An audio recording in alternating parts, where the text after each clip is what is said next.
So this morning I was reading the news. It's Tuesday, December 9th, 2025. And I was seeing Trump in this interview. And you're going to see the interview with Trump for just a moment. And then you'll see Zelensky. I was thinking, man, if only Zelensky would do this. And then he did it. It was remarkable. It was just, okay, so let's see what just happened. So Trump's being interviewed by this woman, and he's being asked about should they have elections. And this is Trump's response. Don't tune out because you want to see Zelensky's response. Is it time for Ukraine to hold an election, do you think? Yeah, I think so. It's been a long time. It hasn't been doing particularly well. Yeah, I think it's time. I think it's an important time to hold an election. You know, they're using war not to hold an election. But okay, first, they're not using war not to hold an election. They can't do it constitutionally, and he should know that at this point. And this is a Russian talking point. But let's just finish, and then we'll get to Zelensky. I would think the Ukrainian people would, should have that choice, and maybe Zelensky would win. I don't know who would win, but they haven't had an election in a long time. They talk about a democracy, but it gets to a point where it's not a democracy anymore. Okay, so that's what Trump says. And then Zelensky comes out and says this, and this is only audio, but listen. So today there are many questions about elections in Ukraine. Website News Channel 24, for example, they shared that Trump stated that Ukraine needs to hold elections immediately. And the question is the United States pressuring us? And have I discussed this question with the delegations? First of all, I want to say that I did not discuss this issue. Second, the matter of Ukrainian elections depends, I believe, primarily on our people. This is a Ukrainian people's issue, a national issue, and with all due respect to our partners, I'll say frankly that I'm ready for elections. What? He said he's ready for elections. So it just totally upended the narrative. Like, this was what Putin has been trying to push to make it look like Zelensky, he's just a dictator that's corrupt and drunk on power, and he just wants to stay there, and we can never do business with him. Just watch. There are hints that we are clinging to power, or I'm personally clinging to the presidency, and that's why this war continues. Well, that's completely absurd. To hold elections, there are two issues. First is security, how to conduct them. How do we do it under attacks, under missiles? Regarding our military, the question is how will they vote? You know this, and I want to repeat it. The second issue is the legal basis for legitimate elections. Right. As you know, the Constitution does not allow elections while they're under martial law. Okay. Since this issue is raised today by the United States President, our partners, I'll answer very briefly. Look, I'm ready for elections. Moreover, I'm openly asking the United States of America to help me. Together with European colleagues, we can ensure security for elections. I'm sorry, I'm just laughing because it just totally destroyed the Putin's narrative that was spread through Trump in that past video. Then, in the next 60 to 90 days, Ukraine will be ready for elections.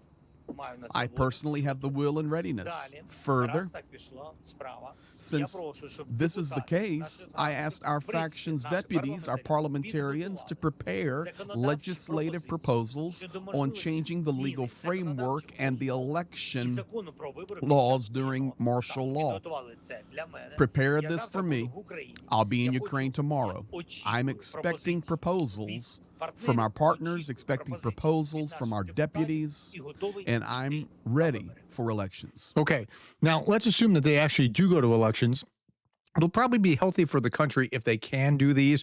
Zelensky will probably win pretty handedly, and that will put an end to that, to rest to that. It certainly won't be a Russian puppet government at any rate, and you'll probably get a different proportion of people's deputies in the Verkhovna Rada, but that may very well be a healthy thing. You'll have maybe a coalition government.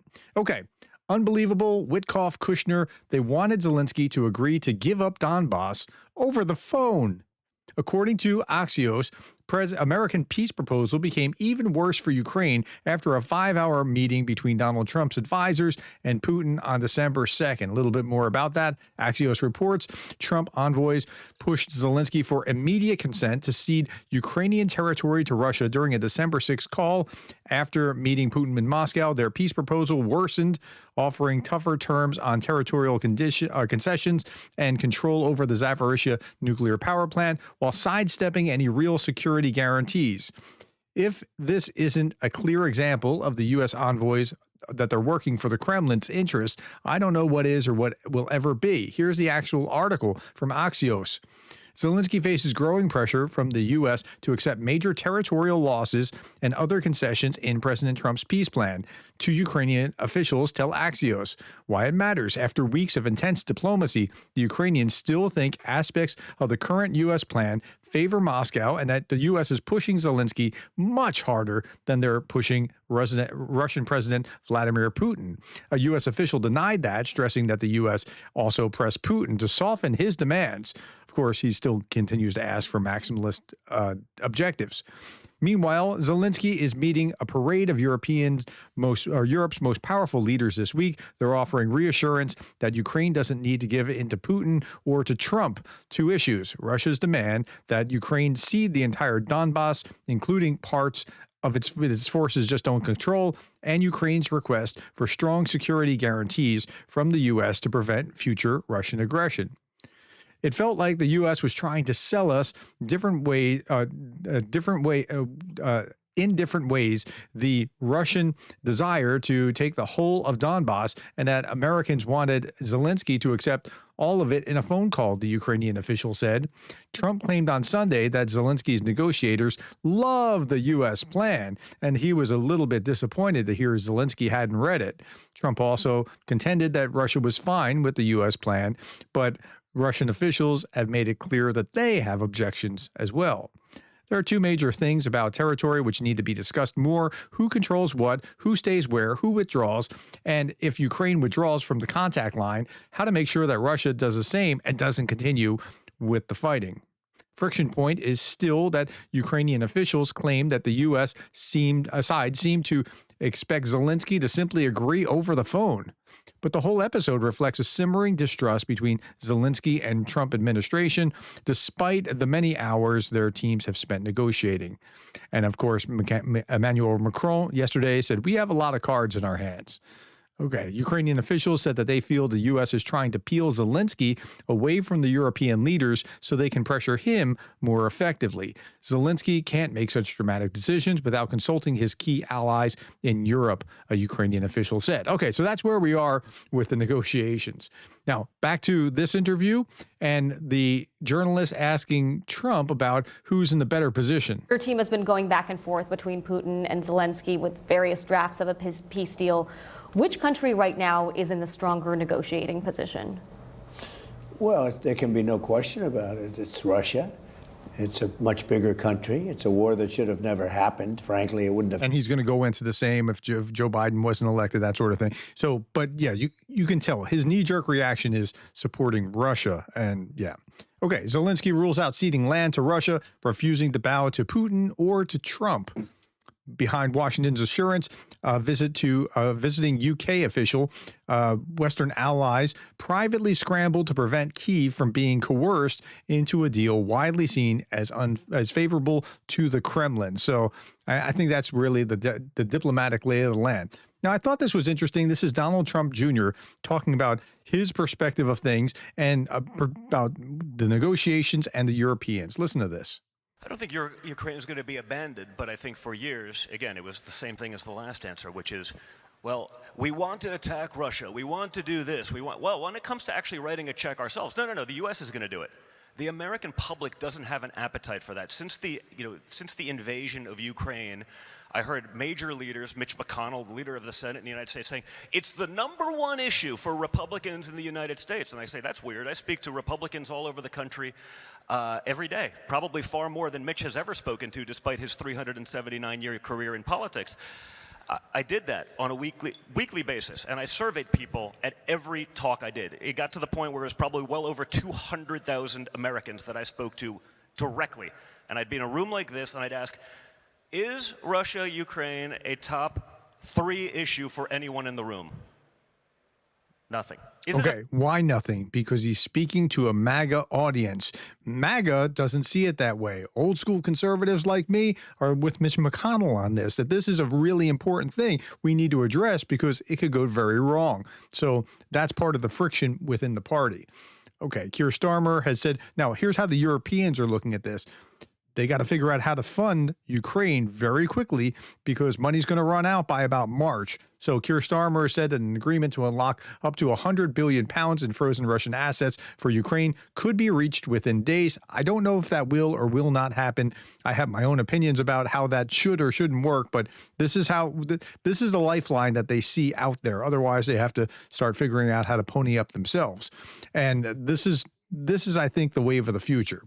Okay, Zelensky also shortlists 5 candidates to head Ukraine's presidential office.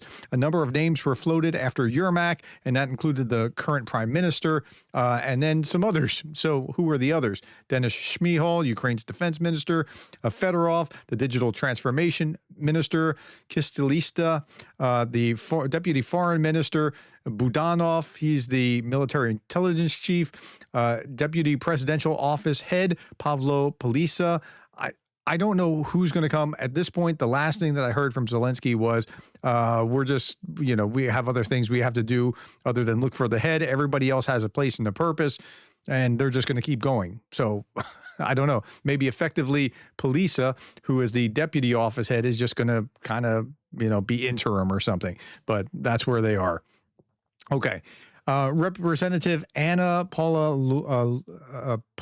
Luna said the U.S. is bankrolling the systematic persecution of Christians in Ukraine.